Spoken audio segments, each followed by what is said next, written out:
Hello students, हम लोग NTPC का पोस्टमार्टम करने आए हैं और एनटीपीसी का हम लोग मैक्सिमम से मैक्सिमम जो है आपको 7 से 8 क्लास में सारा कुछ जीके जीएस का मैं करंट अफेयर्स की इंक्लूडिंग कवर कर दूंगा। तो आप लोग इससे फालतू पढ़ने का जरूरत नहीं है, आप लोग मैथ और रीजनिंग पे फोकस करिएगा। ये इतना मोर देन सफिशिएंट है क्योंकि एक क्वेश्चन में कम से कम हम लोग 10 क्वेश्चन पढ़ेंगे मिनिमम। एक से ज्यादा मतलब 10 से ज्यादा भी पढ़ सकते हैं। तो हर एक क्वेश्चन जो है इंपॉर्टेंट है और उसका ऑप्शंस भी काफी इंपॉर्टेंट है, तो देखते जाइएगा। तो सबसे पहला क्वेश्चन है, which of the following is not a Jovian planet? निम्नलिखित में से कौन सा एक जोवियन ग्रह नहीं है? हिंदी और इंग्लिश दोनों में है, दोनों लोग पढ़ सकते हैं। तो जोवियन प्लैनेट किसको बोलते हैं? जो शुरू का 4 प्लैनेट होता है, मरकरी, वेनस, अर्थ और मार्स, है ना। तो ये शुरू का 4 प्लैनेट होता है टेरेस्ट्रियल प्लैनेट्स, है ना, जो सन से क्लोजेस्ट है। और आखिरी का जो 4 प्लैनेट्स होता है जो आपको यहाँ लिखा हुआ है, देखिए, जुपिटर, सैटर्न, यूरेनस, नेपच्यून। ये जो आखिरी का 4 प्लैनेट्स है, जो बृहस्पति, शनि, अरुण, वरुण, ये प्लैनेट्स क्या होता है? Jovian planets. तो जोवियन प्लैनेट्स में ये तीनों है, मरकरी नहीं है, मरकरी टेरेस्ट्रियल प्लैनेट्स है ना। तो ये जो है बृहस्पति, जुपिटर और सैटर्न जो है गैस होता है, और यूरेनस और नेपच्यून जो है आइस होता है, बर्फ होता है। ठीक है, नेक्स्ट और भी देखिए इसके बारे में क्लैरिटी। मरकरी का आंसर आप समझ गए। नेक्स्ट इसमें देखिए आप लिखा हुआ है ना, मरकरी, वेनस, अर्थ, मार्स। तो सबके बारे में थोड़ा पढ़ लेते हैं। सबसे छोटा कौन है? मरकरी, है ना। स्मॉलेस्ट प्लैनेट कौन है? मरकरी। वेनस क्या है? हॉटेस्ट प्लैनेट है। क्यों? क्योंकि इसमें मैक्सिमम कार्बन डाइऑक्साइड होता है, 97.25% कार्बन डाइऑक्साइड होता है वेनस में, शुक्र में। और इसको इवनिंग स्टार भी बोला जाता है, मॉर्निंग स्टार भी बोला जाता है। क्यों मॉर्निंग स्टार और इवनिंग स्टार क्यों बोलते हैं? सबसे साइलेंट इसको ट्विन प्लैनेट्स बोला जाता है। अर्थ का ट्विन प्लैनेट्स कौन है? वेनस। मॉर्निंग स्टार और इवनिंग स्टार क्यों बोलते हैं? क्योंकि शाइनिंग होता है, सबसे पहले निकलता है। क्यों इसको ब्राइटेस्ट प्लैनेट भी बोलते हैं? ब्राइटेस्ट प्लैनेट्स क्यों बोलते हैं? क्योंकि मॉर्निंग और इवनिंग में कार्बन का परसेंटेज इसमें कम होता है, तो कम गर्म होता है ना। और ये शुरू में जो 4 प्लैनेट्स है, अर्थ और ये मार्स, शुरू का जो मरकरी, वेनस, अर्थ और मार्स जो है ये इंटीरियर प्लैनेट्स है और टेरेस्ट्रियल प्लैनेट्स है। ये हिंदी में बोला जाता है आंतरिक ग्रह और वार्षिक ग्रह। उसके बाद जो है मार्स और जुपिटर के में एस्टेरॉइड्स का बेल्ट होता है, जिसको क्षुद्र ग्रह का बेल्ट भी बोलते हैं। ठीक है, तो मार्स और जुपिटर के बीच में होता है एस्टेरॉइड का बेल्ट, और बाकी फिर जुपिटर के आगे वाला जुपिटर और सैटर्न शुरू का जो होता है गैस होता है। ठीक है, और नेपच्यून और यूरेनस जो होता है आइस होता है। ठीक है, तो आखिरी इसको क्या बोलते हैं? Exterior planets. आखिरी के 4 जो है एक्सटीरियर प्लैनेट्स होता है। ठीक है, और जोवियन प्लैनेट्स भी बोलते हैं इसको। ठीक है, नेक्स्ट तो समझ में आ गया। आखिरी का 4 जो है एक्सटीरियर प्लैनेट्स है और जोवियन प्लैनेट्स है। नेक्स्ट अगला क्वेश्चन है, देखते हैं, which among the following is a prominent sarod player? Sarod player जो है इसमें से कौन है? प्रमुख सरोद वादक। सरोद वादक इसमें से कौन है बताइए? भजन सुपारी, पन्नालाल घोष, अलाउद्दीन खान, एस बालचंद्रन। आइए देखते हैं सबके बारे में। पन्नालाल नहीं, ये यहाँ पर देखते हैं, ये देखिए पन्नालाल घोष और हरि प्रसाद चौरसिया। ठीक है, ये जो है आपके भजन सुपारी जो है संतूर वादक है, संतूर प्लेयर है। ठीक है, और अलाउद्दीन खान, राजीव तारा और ये आपके सरोद वादक है। ठीक है, तो ये इसमें ऑप्शन कौन सा हो गया? अलाउद्दीन खान, राजीव तारा, ये सब जो कौन है? सरोद वादक है। ये इंपॉर्टेंट है तारा, क्योंकि अभी रिसेंटली ये एक्सपायर की है इसी साल, एग्जाम में आ सकता है। एस बालचंद्रन जो है बिना वादक है। ठीक है, और आगे भी देखते हैं। नेक्स्ट यहाँ पर आप देख लीजिए, संतूर वादक में जो है आपका शिव कुमार शर्मा भी है। और कौन थे संतूर वादक में? हाँ, पन्नालाल, राजीव, बैक कीजिए, अलाउद्दीन, भजन सोपारी संतूर वादक है। ऑप्शन ध्यान में रखो, पहला ऑप्शन है भजन सोपारी, दूसरा पन्नालाल घोष, तीसरा अलाउद्दीन खान, चौथा एस बालचंद्रन। नेक्स्ट तो भजन सोपारी संतूर वादक है और शिव कुमार शर्मा भी संतूर वादक है, और पन्नालाल घोष और हरि प्रसाद चौरसिया बांसुरी वादक है, बांसुरी प्लेयर है। और राजीव तारानाथ, उसके बाद अली अकबर खान, ये सब जो है संतूर वादक है। जो क्वेश्चन में क्या पूछा था? क्वेश्चन में क्या पूछा था? सरोद वादक। तो सरोद वादक कौन कौन है? अलाउद्दीन खान, राजीव ताराना और अली अकबर खान। ये सब कौन है? सरोद प्लेयर है। और राजीव तारानाथ इंपॉर्टेंट है क्योंकि रिसेंटली अभी ये एक्सपायर किए हैं। राजीव तारानाथ देख लेते हैं। और बीना वादक कौन कौन है? विष्णु मोहन भट्ट और पन्नालाल घोष, है ना? नहीं, एस बालचंद्रन और बीना वादक है, और विष्णु मोहन भट्ट भी बीना वादक है। इंपॉर्टेंट बीना वादक, इंपॉर्टेंट सरोद संतूर वादक, इंपॉर्टेंट बांसुरी वादक और इंपॉर्टेंट सरोद वादक। ये आपको दिखा दिया गया है, आप एग्जाम में इसको एक बार देख जाइएगा, है ना? नेक्स्ट, अब अगला क्वेश्चन है कि चित्तरंजन दास जो है कौन सा पार्टी फॉर्म करते हैं? ठीक है, कौन सा party? Swaraj party. Swaraj party 1923 में। फॉरवर्ड ब्लॉक कौन करते हैं? Subhash Chandra Bose, servants of Indian society Gopal Krishna Gokhale, Satyashodhak Samaj. देखिए नेक्स्ट, सुभाष चंद्र बोस 1939 में फॉरवर्ड ब्लॉक का स्थापना करते हैं। सत्यशोधक समाज ज्योतिबा फुले गुलामगिरी बुक लिखे हैं 1873 में। बहुत इंपॉर्टेंट बुक है उनका, गुलामगिरी, ज्योतिबा फुले। और चित्तरंजन दास और मोतीलाल नेहरू मिलकर 1923 में स्वराज पार्टी का स्थापना करते थे। और सर्वेंट्स ऑफ इंडियन सोसाइटी 1905 में गोपाल कृष्ण गोखले जब बंगाल विभाजन हो रहा था उस समय किए थे, जब हम लोग विदेशी को बॉयकॉट किए थे। नेक्स्ट, अगला क्वेश्चन है किस कॉन्स्टिट्यूशनल अमेंडमेंट से नेपाली, मणिपुरी और कोंकणी को ऐड किया गया है 8वें शेड्यूल में? किस संविधान संशोधन से नेपाली, मणिपुर और कोंकणी को 8वें शेड्यूल में जोड़ा गया? जिस समय संविधान बना था 1900 26 जनवरी 1950 को फाइनल जब उसका लागू हो गया था, उस समय सिर्फ 14 लैंग्वेज था 8वें शेड्यूल में। 8वें शेड्यूल में सिर्फ 14 लैंग्वेज था, अभी 22 लैंग्वेज है। 8 लैंग्वेज ऐड हुआ, ये चारों कॉन्स्टिट्यूशन में ऐड हुआ। पहला ऑप्शन जो है 21वां 1967 में 15वां लैंग्वेज ऐड हुआ। ठीक है, देखिए क्या लिखा हुआ सारा। तो सबसे पहले जो है 21वां अमेंडमेंट में सिंधी लैंग्वेज ऐड हुआ। सबसे पहले कितना लैंग्वेज था? 14 लैंग्वेज, अभी 22 है, 8 ऐड हुआ है, 8वें शेड्यूल में है। तो 21वां लैंग्वेज जो है आपका सिंधी ऐड हुआ। कौन सा अमेंडमेंट में? 21वां ही अमेंडमेंट। अरे 21वां बोल रहे, 15वां लैंग्वेज ऐड हुआ सिंधी में 21वां अमेंडमेंट में 1967 में। ये बहुत इंपॉर्टेंट है, एग्जाम में हमेशा आता है।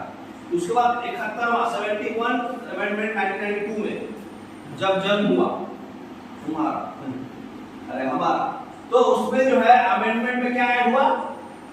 3 और ऐड हुआ जो आपसे क्वेश्चन में पूछा था, नेपाली, मणिपुरी और कोंकणी। नेपाली, मणिपुरी और कोंकणी कब ऐड हुआ?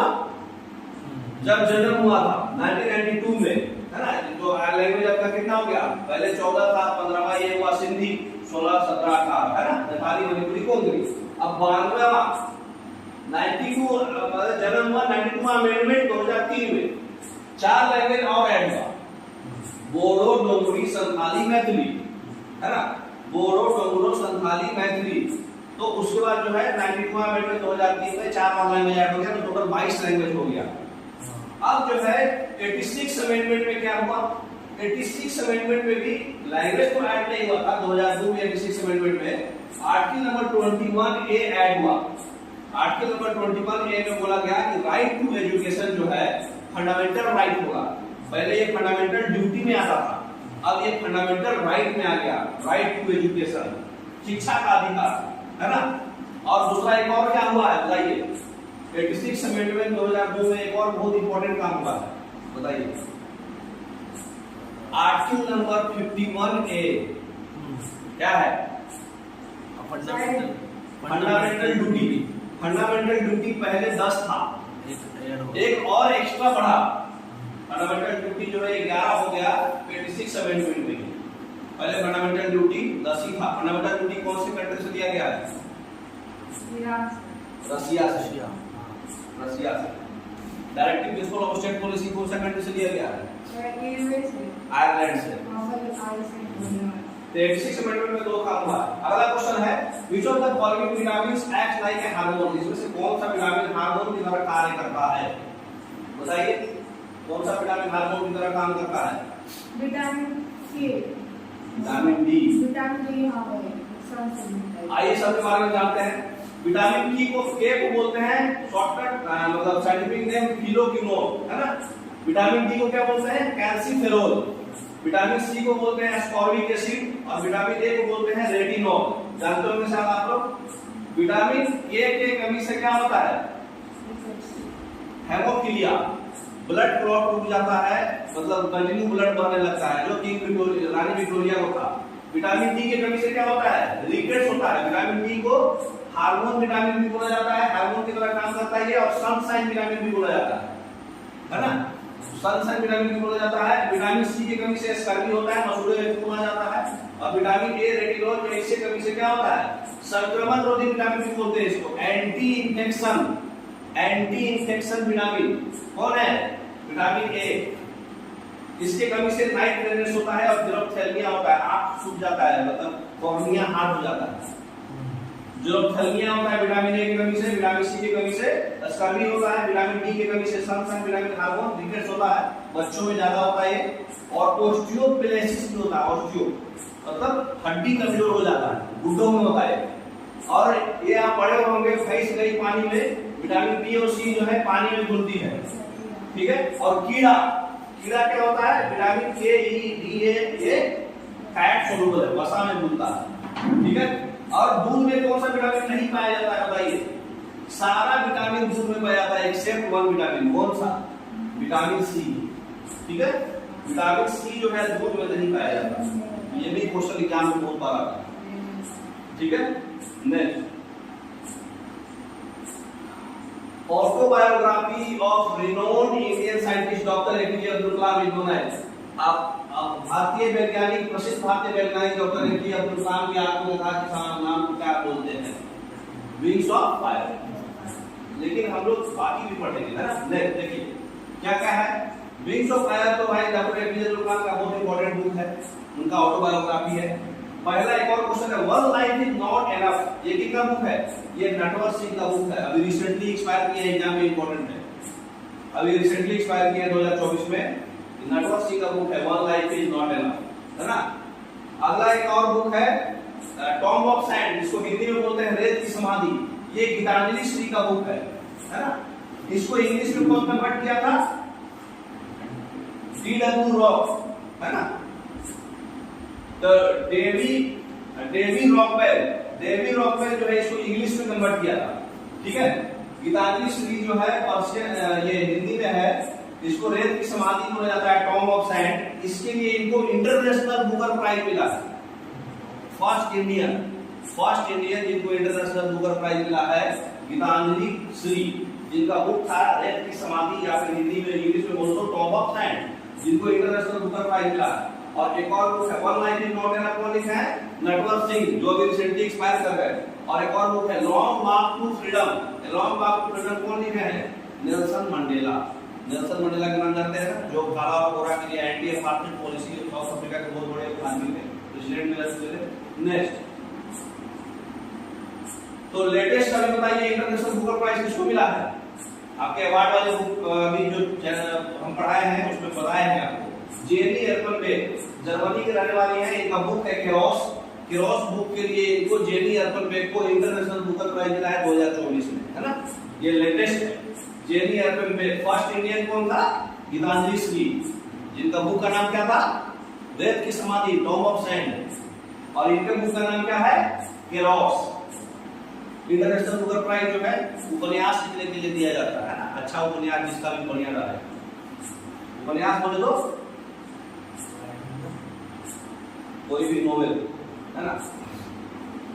अगला क्वेश्चन में आते हैं,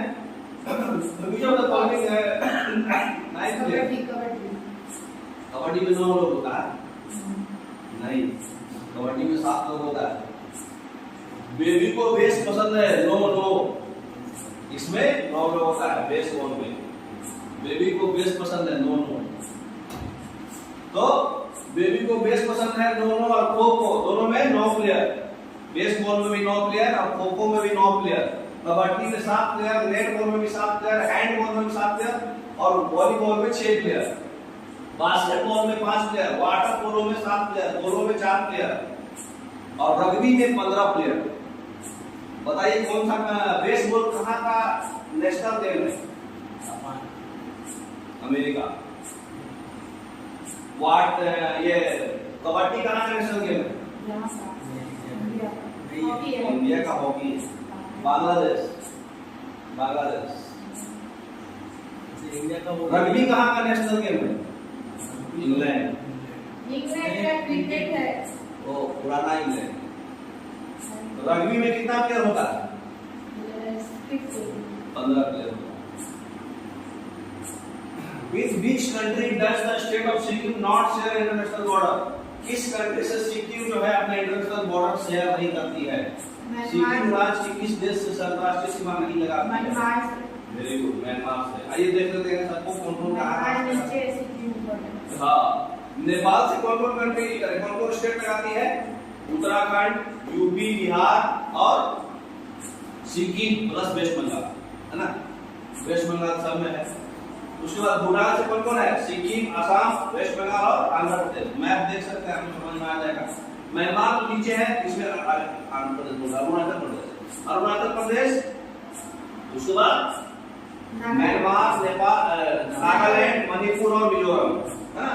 मणिपुर, मिजोरम, नागालैंड और अरुणाचल प्रदेश से म्यांमार है। चाइना से कौन कौन है? लद्दाख अभी यूनियन टेरिटरी में दिया गया है। हिमाचल प्रदेश, उत्तराखंड, सिक्किम और अरुणाचल प्रदेश। तो अरुणाचल प्रदेश भी है और हिमाचल प्रदेश भी है चाइना में, है ना? तो याद रखिएगा, ये सब इंपॉर्टेंट है। कौन कंट्री किससे, खासकर यही ज्यादा, यही चारों से ही ऑप्शन आता है एग्जाम में। और ये चारों अगर आपको पता है तो आप पक्का सही करके आओगे। अगला बताइए, इंटरनेशनल मदर लैंग्वेज डे कब मनाया जाता है? सब बताना है आपको, इसमें कौन कौन क्या है। 16 सितंबर को क्या मनाते हैं? वर्ल्ड ओजोन डे, है ना? आइए देखते हैं सबको। तो 24 जनवरी को क्या मनाते हैं? नेशनल गर्ल चाइल्ड डे, राष्ट्रीय बालिका दिवस। नेशनल गर्ल चाइल्ड डे 24 जनवरी। और इंटरनेशनल मदर लैंग्वेज डे, अंतरराष्ट्रीय मातृ भाषा दिवस कब होता है? 21 फरवरी को मनाते हैं, ठीक है? और वर्ल्ड ओजोन डे, विश्व ओजोन दिवस 16 सितंबर को मनाते हैं। क्यों? क्योंकि 16 सितंबर 1987 को मॉन्ट्रियल प्रोटोकॉल आया था, है ना? ओजोन के प्रोटेक्शन के लिए कौन सा प्रोटोकॉल है? मॉन्ट्रियल प्रोटोकॉल, है ना? उसके बाद जो है 26 दिसंबर को कौन सा मनाते हैं? ब्रेव चाइल्ड डे, वीर बाल दिवस, ब्रेव चाइल्ड डे, है ना? बहादुर, ब्रेव, है ना? वीर। अब बताइए, which lens is used for near sightedness? निकट दृष्टि दोष में किस लेंस का उपयोग होता है? Concave lens. Very good. Concave lens से नियर साइटेडनेस या फिर नेगेटिव वाला, नेगेटिव पावर दिया जाता है आपको। नजदीक का आपको नहीं दिखेगा अच्छा, दूर का अच्छा दिखेगा। तो जो अच्छा दिखता है वही दृष्टि दोष बोलते हैं। दूर दृष्टि दोष मतलब दूर का अच्छा दिखा, इसको हाइपरमेट्रोपिया बोलते हैं। उसमें क्या होगा? उसके बाद कन्वेक्स लेंस में क्या होता है? इसको हिंदी में बोलते हैं उत्तल लेंस, और कनकेव लेंस को क्या बोलते हैं? अवतल लेंस, ठीक है? तो कन्वेक्स लेंस का यूज करते हैं जब दूर दृष्टि दोष होता है, दूर का ठीक नहीं दिखता। बूढ़े लोग को क्या होता है? दूर का ठीक से नहीं दिखता। और जवान लोग को क्या होता है? नजदीक का ठीक से नहीं दिखता। बताइए कौन सा सही बोल रहे हैं? बूढ़े लोग को नजदीक का सही नहीं दिखता, क्योंकि आप याद करिए, बूढ़ा लोग पेपर पढ़ने में चश्मा लगाता, हाइपरमेट्रोपिया होता है, उनको दूर का अच्छा दिखता, उनको पावर क्या आता? पॉजिटिव पावर आता। तो कन्वेक्स लेंस जो है, जब हाइपरमेट्रोपिया होगा तो कन्वेक्स लेंस होगा, ठीक है? ऐसे भी हाइपरमेट्रोपिया में कन्वेक्स लेंस होता है और मायोपिया में कॉनकेव लेंस होता है, ठीक है? तो उत्तल लेंस होता है जब हाइपरमेट्रोपिया है, दूर दृष्टि दोष है, नजदीक का ठीक से नहीं दिख रहा, दूर का दिख रहा। और मायोपिया कब होता है? कनकेव लेंस में लगाते हैं मायोपिया, नजदीक, नियर साइटेडनेस, निकट दृष्टि दोष। जो क्वेश्चन पूछा है उसका आंसर है कनकेव लेंस, अवतल लेंस। अच्छा, दोनों कब होता है? प्रेस मायोपिया, जरा दृष्टि दोष, निगेटिव पॉजिटिव दोनों होंगे, वो एकदम से बूढ़े लोग को होता है, मतलब आफ्टर 60, है ना? जिसमें कि किनारे से पतला सा कटा जाता है, मतलब नजदीक का भी दूर का भी, है ना? अच्छा, एक और होता है सिलिंड्रिकल लेंस में कुछ होते हैं एस्टिग्मेटिज्म के लिए, जब हॉरिजॉन्टल वर्टिकल आपको प्रॉब्लम होने लगे। हॉरिजॉन्टल वर्टिकल में सिलिंड्रिकल लेंस का एक्सिस यूज होता है, 70 डिग्री, 90 डिग्री, 80 डिग्री। तो सिलिंड्रिकल लेंस यूज होता है, उसमें भी माइनस प्लस वैसा ही रहेगा, ताकि नजदीक वाले जिसको ठीक से दिखेगा, दूर वाला नहीं दिखेगा, माइनस, है ना?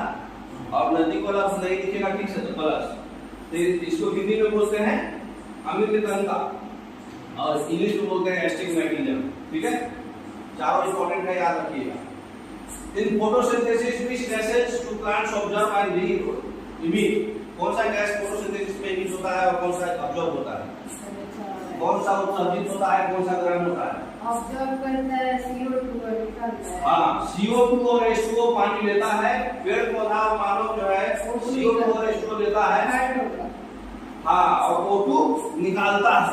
लेकिन रेस्पिरेशन में क्या होता है? उल्टा, ऑक्सीजन ही लेता है रेस्पिरेशन में, है ना, CO2 निकालता है ना, उल्टा। सनलाइट के प्रेजेंस में होता है फोटोसिंथेसिस, ये आपको मालूम है ना।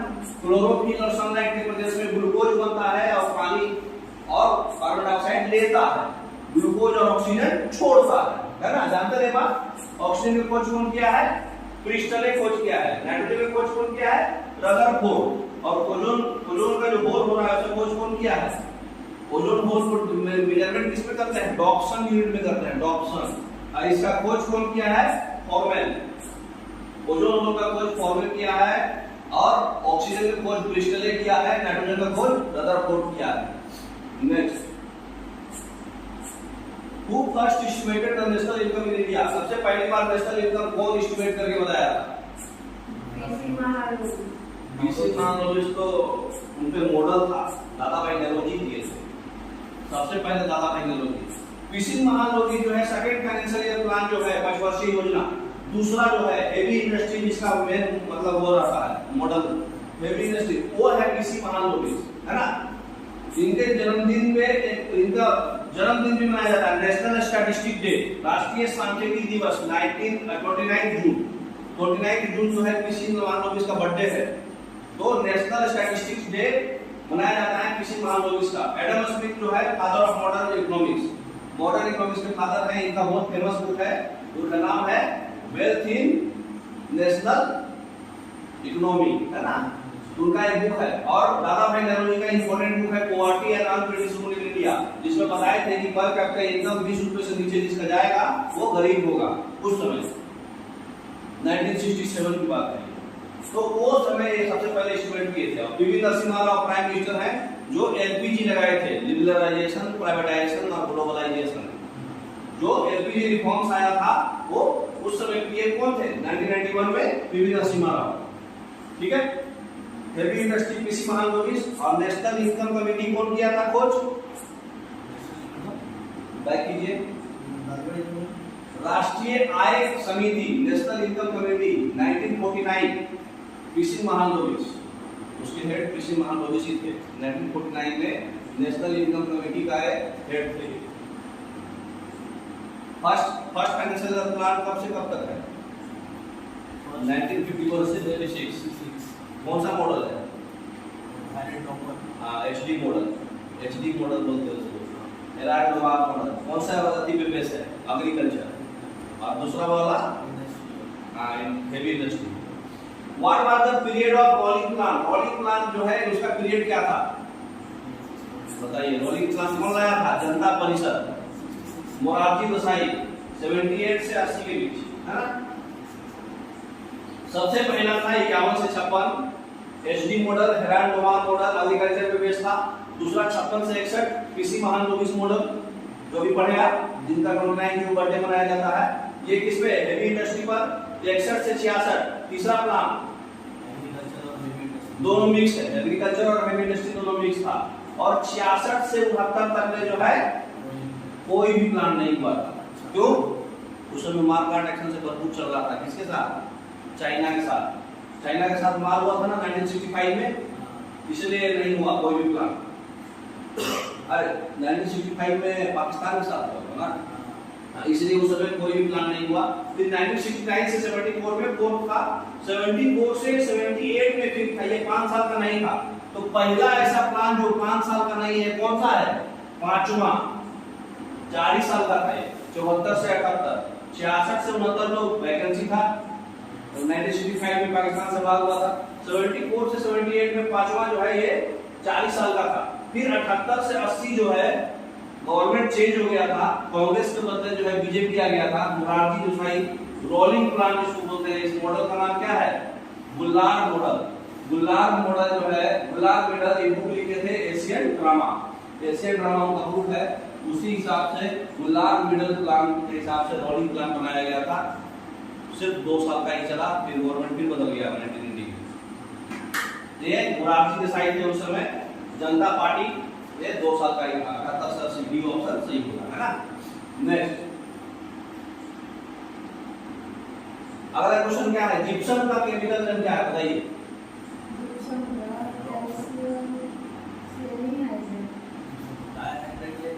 डाइहाइड्रेट।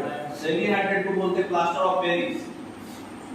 कैल्शियम हाइपोक्लोराइड को बोलते हैं ब्लीचिंग पाउडर, और हाइड्रोक्साइड जो होता है चूना।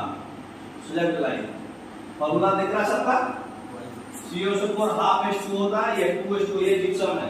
CaOCl2 ये ब्लीचिंग पाउडर है। CaO2 ये आपका चूना है, लाइम वाटर। नेक्स्ट लिखा हुआ है देखिए, ये प्लास्टर ऑफ पेरिस है, ये जिप्सम है, ये बेंजोइक चूर्ण है, ब्लीचिंग पाउडर, और ये आपका बुझा हुआ चूना। सिलेक्ट लाइन, है ना, हिंदी इंग्लिश दोनों है। नेक्स्ट अगला क्वेश्चन है, president of India is elected by the members of electoral college consisting of. बताइए प्रेसिडेंट ऑफ इंडिया में कौन कौन मेंबर इलेक्शन कराता है। इंडिया का प्रेसिडेंट को इलेक्शन कराने के लिए कौन कौन रहते हैं। दोनों सही है कि गलत है। Elected member of both the house of parliament, हाँ सही है, लोकसभा और राज्यसभा दोनों के इलेक्टेड मेंबर रहते हैं उसमें। और elected member of legislative council नहीं, काउंसिल नहीं, असेंबली, ओनली असेंबली। स्टेट का सिर्फ एमएलए होता है, एमएलसी नहीं। स्टेट का सिर्फ एमएलए और एमपी, सेंट्रल का एमपी, एमएलए और एमपी मिलकर इसका इलेक्शन करता है प्रेसिडेंट का। स्टेट का एमएलए, स्टेट का एमएलए और लोकसभा और राज्यसभा का एमपी, बस दोनों का इलेक्टेड मेंबर, नॉमिनेटेड मेंबर नहीं, ओनली इलेक्टेड मेंबर इलेक्शन करते हैं। और अभी ऐड हुआ है पुडुचेरी और दिल्ली वाला, देखिए लिखा ये इलेक्टेड एमपी, इलेक्टेड एमएलए, है ना। 54 नंबर में आता है प्रेसिडेंट का इलेक्शन। 52 नंबर आपकी होता है कि देयर शुड बी प्रेसिडेंट। 53 नंबर उसका एक्जीक्यूटिव पावर, मतलब कार शक्ति जो भी है, और 54 नंबर में उसका कैसे इलेक्शन होगा। तो ये 78 मतलब 70वां कॉन्स्टिट्यूशनल अमेंडमेंट में आया कि दिल्ली और पुडुचेरी का भी इलेक्टेड एमएलए पार्टिसिपेट करेगा। दिल्ली और पुडुचेरी, बोले तो पांडिचेरी था पहले, पुडुचेरी हो गया, तो ये दोनों का इलेक्टेड एमएलए भी करेगा, लेकिन एमएलसी नहीं करेगा। मतलब स्टेट का राज्यसभा नहीं, विधानसभा नहीं, अरे विधान परिषद, है ना। तो लोकसभा और राज्यसभा का मेंबर करेगा और सिर्फ विधानसभा का मेंबर करेगा, विधान परिषद का नहीं, है ना। तो स्टेट का सिर्फ एमएलए करेगा और लोकसभा राज्यसभा का एमपी दोनों करेगा, मतलब लोकसभा का भी राज्यसभा का, लेकिन सिर्फ इलेक्टेड। यही प्रेसिडेंट में करता है। यहाँ एमएलसी लिखा था, देखा गलत हो जाएगा। नेक्स्ट, और दिल्ली और पुडुचेरी का भी एमएलए करेगा, यूनियन टेरिटरी में। लेबनान का कैपिटल का नाम क्या है बताइए। अंकारा था, हम लोग जहाँ गए थे तुर्की का। तो अंकारा जो है कैपिटल किसका है, तुर्की का। इसका करेंसी है लीरा।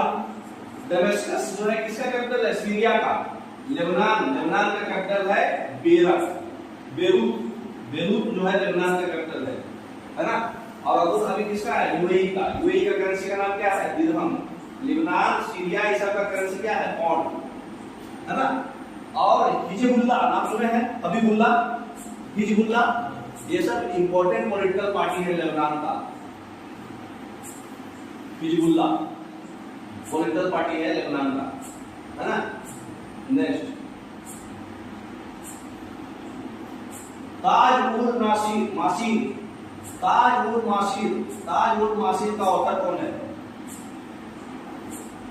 बताइए। ताज उल मासीर किस चीज पे लिखा हुआ है, ताज उल मासीर दिल्ली सल्तनत का पूरा राम कहानी लिखा हुआ है, कैसे दिल्ली सल्तनत बना और कैसे अपना एडमिनिस्ट्रेशन चलाया। कौन लिखा है, ताज उल मासीर कौन लिखा है। ये देखिए इब्न बतूता जो बुक लिखे हैं उस बुक का नाम है रहेला। अमीर खुसरू जो बुक लिखे हैं उसका नाम क्या है, न्यूज़-ई-बिहार, आंशिका, खजाइन वल तोहार तुगलकनामा, है ना। और हसन निजामी जो है पर्शियन लैंग्वेज में, फारसी लैंग्वेज में दिल्ली सल्तनत का पूरा ग्रंथ लिखे हैं, यही है ताज उल मासीर। ताज उल मासीर का ऑथर कौन है? हसन निजामी। हसन निजामी दिल्ली सल्तनत के बारे में पूरा बुक लिखा है, जिस बुक का नाम है ताज उल मासीर। ताज उल मासीर का ऑथर कौन है? हसन निजामी। तुगलकनामा कौन लिखा है? अमीर खुसरू, है ना। रहेला कौन लिखा है? Ibn Battuta. अल-बरूनी कौन लिखा है? ये भी उल मासीर है, ताज के जगह पर रहेल उल मासीर है ना। उल मासीर उसका भी है। नेक्स्ट बताइए, इसमें मैच करिए। COP1 कहाँ हुआ था? COP conference of party, climate change पे जो कॉन्फ्रेंस स्टार्ट हुआ था सबसे पहली बार 1995 में। अभी कौन सा गलत है? अरे कौन सा सही है? हाँ, 8वां जो है दिल्ली में हुआ था, सही बात है, बाकी सब गलत है। देखिए, कॉन्फ्रेंस ऑफ पार्टी 1 जो है ये 1995 में चालू हुआ था, जर्मनी में हुआ था, बर्लिन में, है ना। और कॉन्फ्रेंस ऑफ पार्टी दिल्ली वाला 2002 में हुआ था, 8वां, ये सही है, 8वां अपना था। और कॉन्फ्रेंस ऑफ पार्टी जो 28वां है ये UAE में हुआ है, ठीक है। सॉरी UAE में 28वां नहीं 27वां हुआ है, ठीक है। शर्म अल शेख लिखा है ना, ये UAE का जगह का नाम है। UAE की जगह पर शर्म अल शेख ये 27वां का है, ठीक है। और 29 वाला जो है पेरिस के बदले कहाँ हुआ है? अजरबैजान। सबसे रिसेंट यही है, 2024 वाला जो कहाँ हुआ है? अजरबैजान में हुआ है। अजरबैजान कहाँ है? हाँ, यूरोप में ही है। हाँ, यूरोप में ही है। कहाँ है?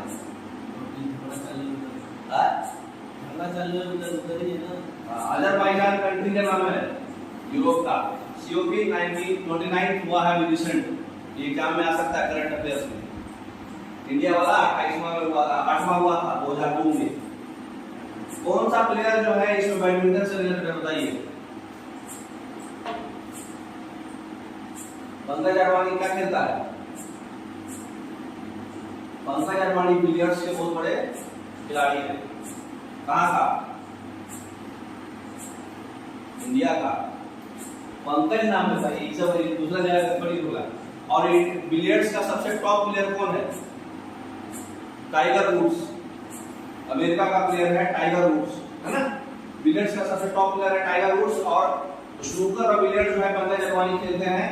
और हॉकी में सबसे बढ़िया गोलकीपर इंडिया का कौन है? पियास रिजेश, है ना।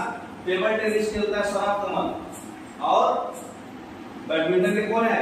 सात्विक साईराज। सात्विक साईराज जो है मेजर ध्यानचंद अवार्ड लिए हैं 2023 में। बैडमिंटन में चिराग शेट्टी जो है बैडमिंटन का प्लेयर है, बैडमिंटन बहुत बड़े प्लेयर है। चिराग शेट्टी, साइना नेहवाल, है ना। और सात्विक साईराज मेजर ध्यानचंद अवार्ड मिला है 2023 में। बैडमिंटन के लिए कौन कौन कप होता है? Uber cup, Thomas cup, Narang cup, यूनिवान कप, अमृत कप, है ना। ये सब बैडमिंटन का कप है, मतलब बैडमिंटन से रिलेटेड कप होता है। इसका नाम सुनिएगा तो बैडमिंटन मान देना। What is the name of the device that converts chemical energy into electrical energy? ये तो बताओ। रासायनिक ऊर्जा को विद्युत ऊर्जा में परिवर्तित करने वाली युक्ति का नाम क्या है? केमिकल से इलेक्ट्रिकल, बैटरी। लाउड स्पीकर किसमें होगा? इलेक्ट्रिकल से साउंड एनर्जी, जनरेटर मैकेनिकल से इलेक्ट्रिकल, और मोटर इलेक्ट्रिकल से वॉशिंग मशीन पकड़ दो, वॉशिंग मशीन मोटर है, इलेक्ट्रिकल से मैकेनिकल, है ना। नेक्स्ट तो बताइए, बैटरी जो है केमिकल से इलेक्ट्रिकल करता है। इन्वर्टर बैटरी है, इसमें H2SO4 आता है, कंसंट्रेटेड H2SO4 में डाइल्यूट करता है। लाउड स्पीकर जो है क्या करता है? इलेक्ट्रिक से साउंड ध्वनि। और ये जनरेटर क्या करता है? यांत्रिक ऊर्जा, बोले तो मैकेनिकल से इलेक्ट्रिकल, है ना।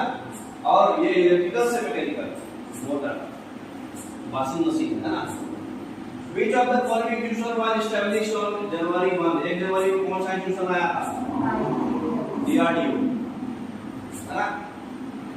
इसरो आया था 15 अगस्त 1969 में। अभी इसके कौन है चेयरमैन? एस सोमनाथ, है ना।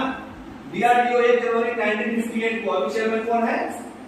समीर मामत, NABARD, national agriculture bank for agriculture research and development, national bank for agriculture research and development, NABARD ने 12 जुलाई 1982 में आया था। अभी कौन है इसके चेयरमैन?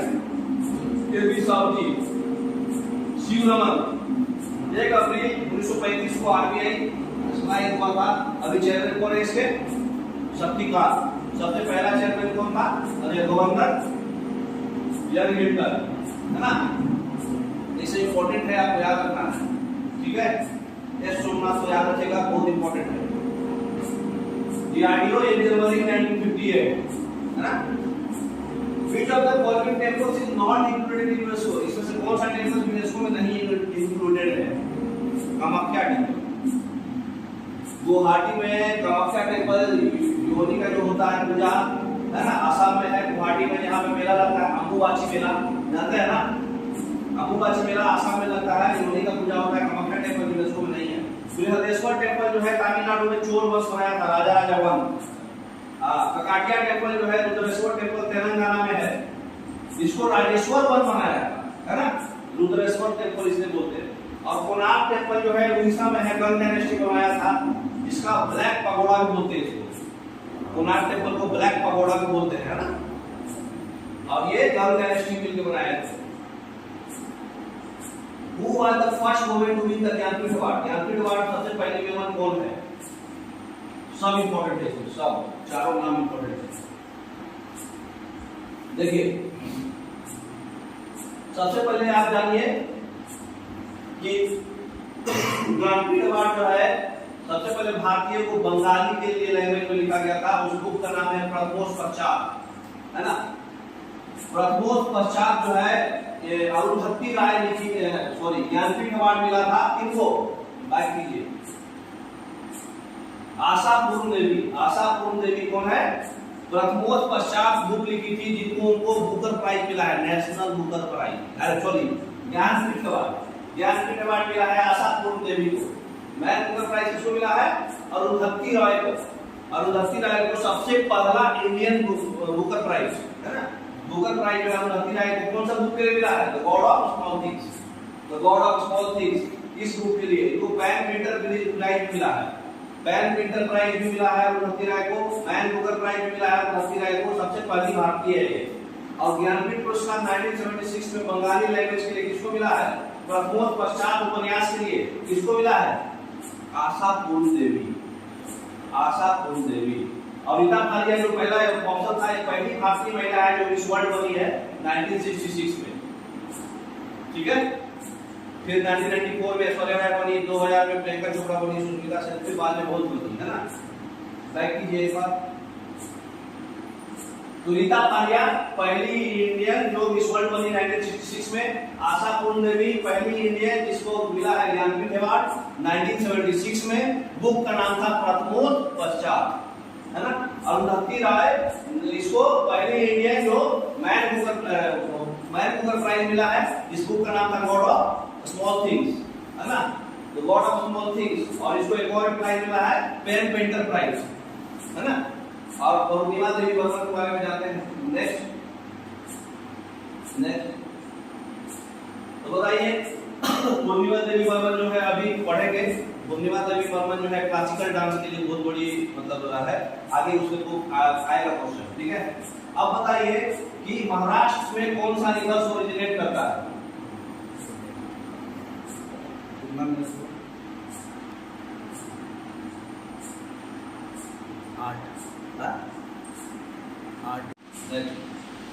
तो हम लोग एनटीपीसी तैयारी कर रहे हैं और एनटीपीसी का इंपॉर्टेंट क्वेश्चन, जीके जीएस का क्वेश्चन देख रहे हैं। तो हम लोग ऑलरेडी एक लेक्चर हम लोग देख चुके हैं। अब दूसरे लेक्चर में हम लोग ऑलरेडी कल आपको क्वेश्चन दिखाया था। अब देखिए क्वेश्चन का जवाब कैसे होता है।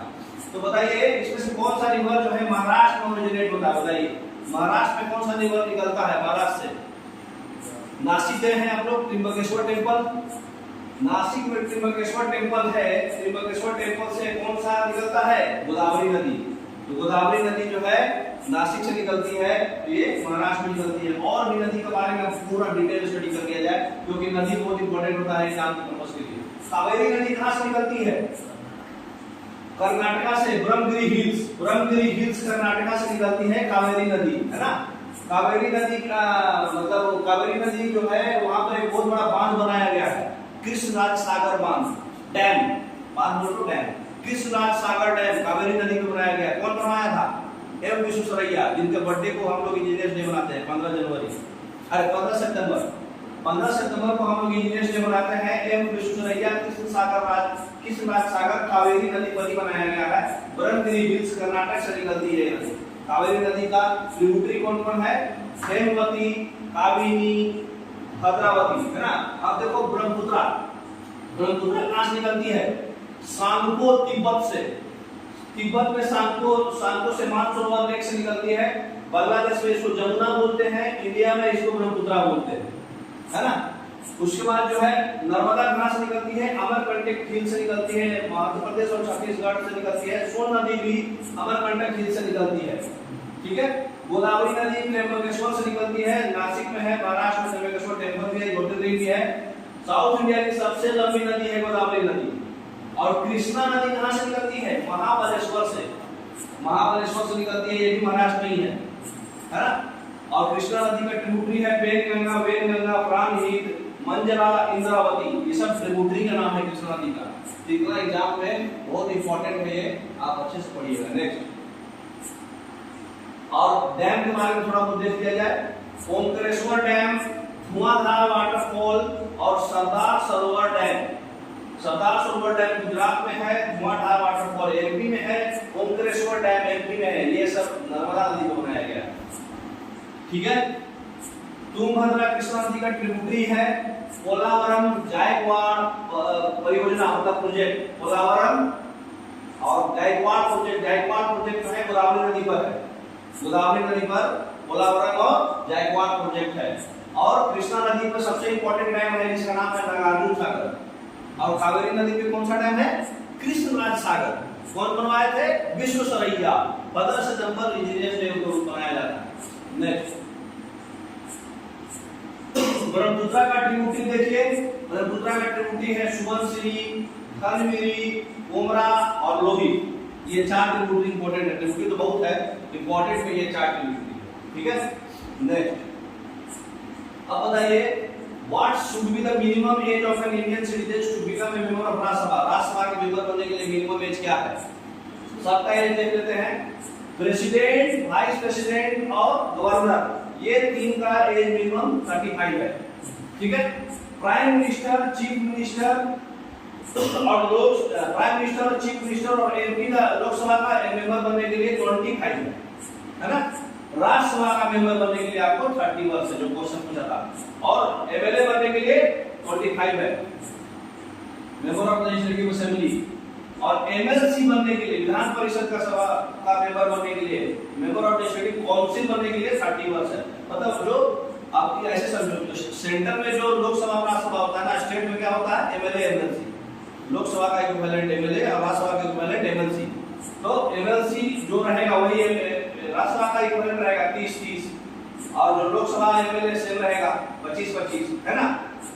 और वोट देने का अधिकार 1989 में हो गया है, 18 वर्ष, पहले 21 वर्ष था। ये 61वां कॉन्स्टिट्यूशनल अमेंडमेंट 1989 में 21 से 18 हो गया है ना। नेक्स्ट, अंबुबाची मेला कहाँ लगाया जाता है, कहाँ आयोजित किया जाता है? अभी बताया आपको, कामाख्या टेम्पल, गुवाहाटी, असम, है ना। असम में बहुत सारा मेला लगाता है, उसके लिए कोड बनाया गया है। अम्मा एंड बहू ने रिंग बनाकर नाक में दम कर दी।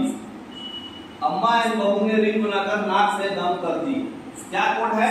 अम्मा से असम में अंबुबाची मेला, बहू से बिहू मेला, रिंग बोले तो जोनबिन मेला, है ना। बिन बोले तो रिंग मैच कर रहा था, जोनबिन मेला बनाकर नाक में दम से क्या है? मीदम मीन मेला। दम बढ़ाएगा तो समझ जाना कि वो अम्मा वाला है ना। तो अंबुबाची मेला, बिहू मेला, जोनबिन मेला और मेदम मेला, ये सब किसका है? असम, ठीक है। मेघालय में कौन सा है? वानगा, बेहदी नकलम, चोरी, चेरी ब्लाउजम। ब्लाउज पहन के जब चेरी खाइएगा तो मेघालय में आपको मेला मनाएगा, ठीक है। आप बंगला में जाइएगा, मेहंदी लगाइएगा, है ना। तो मेहंदी नकलम, चेरी ब्लॉसम और बांग्ला ये कहाँ का है? मेघालय का। अच्छा, मिजोरम में कौन कौन है? चापचारकूट, चिरऊ, है ना? इसका क्या कोड है? रंगपीकर फूटन, रंगपीकर फूटन।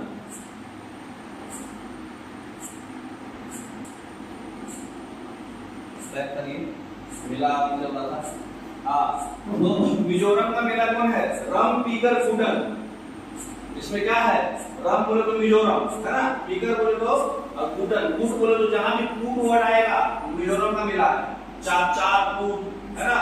चिरऊ, बम्बू फेस्टिवल, घोरो का फेस्टिवल, नोंगरे क्रम, मतलब कम मतलब रंग वर्ड, पीकर कर वर्ड और फूटन वर्ड, ये सब वर्ड आएगा तो आप मिजोरम का फेस्टिवल मानोगे।